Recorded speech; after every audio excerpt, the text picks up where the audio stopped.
Hi, welcome to a special edition of the NWI.com Political Roundtable. I'm Doug Ross, editorial page editor at the Times Media Company, here with Congressman Joe Donnelly from the 2nd District in Indiana, running for U.S. Senate, looking for a 6-year term, so you don't have to run as often, I guess.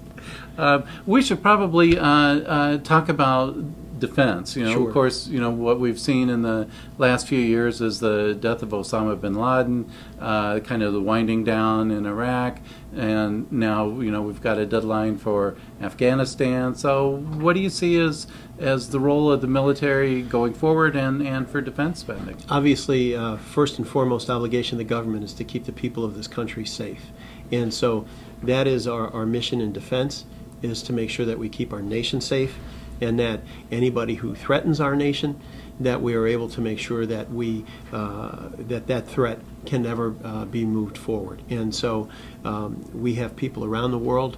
We have our young men and women from not only Northwest Indiana and in our whole state, but from people around the country who are out protecting our nation all over the world, and we owe them an incredible debt of gratitude. Absolutely. Now, the U.S. military spending, we should probably talk about that, is something like almost all the other nations combined. I mean, it's a pretty massive budget. What do you do as you're looking at trying to cut the debt? Well, sure. We always want to make sure our nation is safe. But you have people as prominent as former Secretary of Defense Robert Gates, who has said that he could give recommendations to cut up to $100 billion over a 5-year period. And so you never ever want to cut on equipment for our people or for anything our soldiers, our men and women need. We always want to make sure they have, first and foremost, everything they need. But I think it's incumbent on us to realize that one of the greatest threats to our nation is the national debt. And so we don't want that to continue to grow and become a clear and present danger to our country, which these kind of deficits certainly cause concern, and we need to eliminate them. So part of that is eliminating spending, not only in the Defense Department, but in other departments as well, and making sure that we live within our means. Can you give an example of one of the other areas? Sure.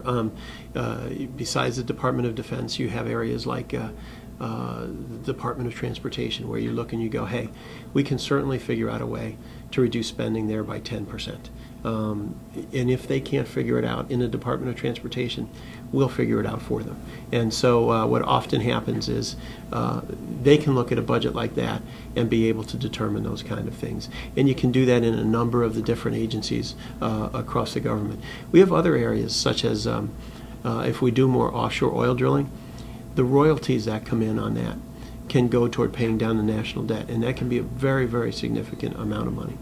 Okay. Thanks for introducing the energy topic. Happy to do so. We should talk about what you see as the role of the Senate in particular, but the federal government in general in trying to wean us off of foreign sources. Well, I think it's critical, because I think that does tie into national security as well, where if we are less dependent on foreign oil, and we are less dependent on it now than we've been in years, but I'd like to get that number down to 0.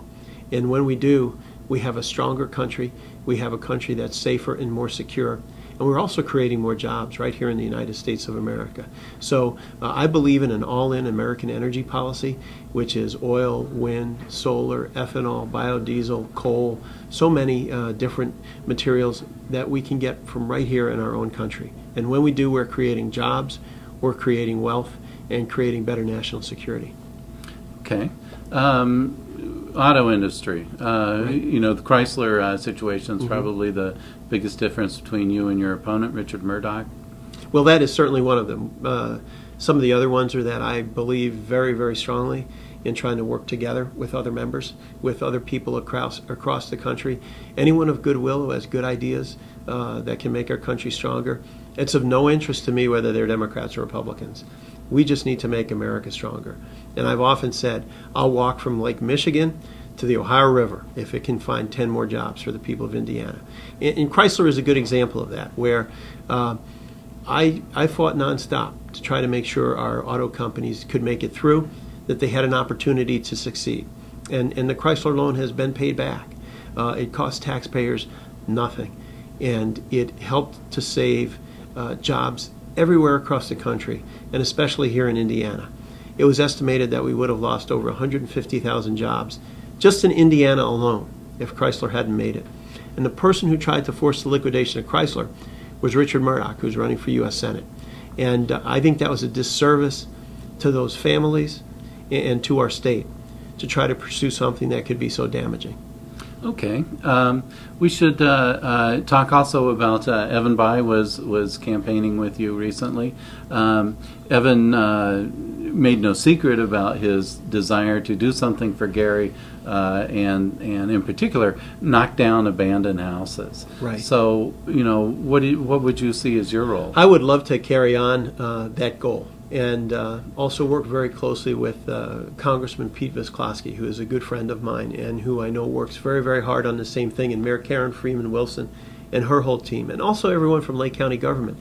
If we can knock down these houses and eventually start to rebuild the housing stock and have people coming back to Gary, that's how we can rebuild and see this city grow and see the opportunities. I mean, Gary has a lot of gifts, and we have the opportunity to see a new Gary in the years ahead.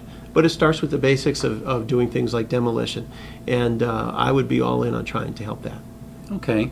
Assuming you're elected, you'd presumably want to run for re-election in 6 years. So what would you want to say you accomplished? I would love to be able to sit here and say we have more jobs, more opportunity, that our educational system in Indiana has gotten stronger, that our debt is under control, that we have a great fiscal program in place. You saw the difference that a great fiscal program can create when you saw that Bill Clinton in his last year had hundreds of billions of dollars in surpluses, and it was projected that that would continue for at least the next decade. And obviously that did not happen. I believe in making sure that we live within our means. I've always voted for a balanced budget amendment. So we want to get our fiscal house under control, create more jobs and opportunities, and America has always been the beacon to the rest of the world, and will continue to be that way. Okay. You've been criticized by your opponent as one of Obama's pals, President Obama's, I should say, and that you have this liberal voting record. Why don't you speak to that? Well, obviously, he either hasn't looked or he doesn't let facts get in his way. I'm one of the most conservative members on the Democratic side of the House of Representatives, and my voting, the way I vote is what's best for Indiana, what's best for the Hoosier State, for the people who live here. I don't work for President Obama. I work for the people of Indiana. We had a former House Speaker, Sam Rayburn was his name, and they asked Sam, they said, "Sam, how many presidents you work for?" He said, "I never worked for any, but I work with a lot of them." He said, "I work, in his case, for the people of Texas. I worked for the people and still work for the people of North Central Indiana, and hope to have the chance to work for our entire state." And so whether it's President Bush, or President Obama, I've always said the same thing, which is I respect the presidency, and if the president wants to accomplish something that I think is good for our country, I'll be with him 100%. If the program that the president is pushing does not help, I don't want any part of it. Okay, well, I appreciate that. That's it for this edition of the NWI.com Political Roundtable. I'm Doug Ross, here with Joe Donnelly. Thank you very, very much. Thank you. Thank you for having me.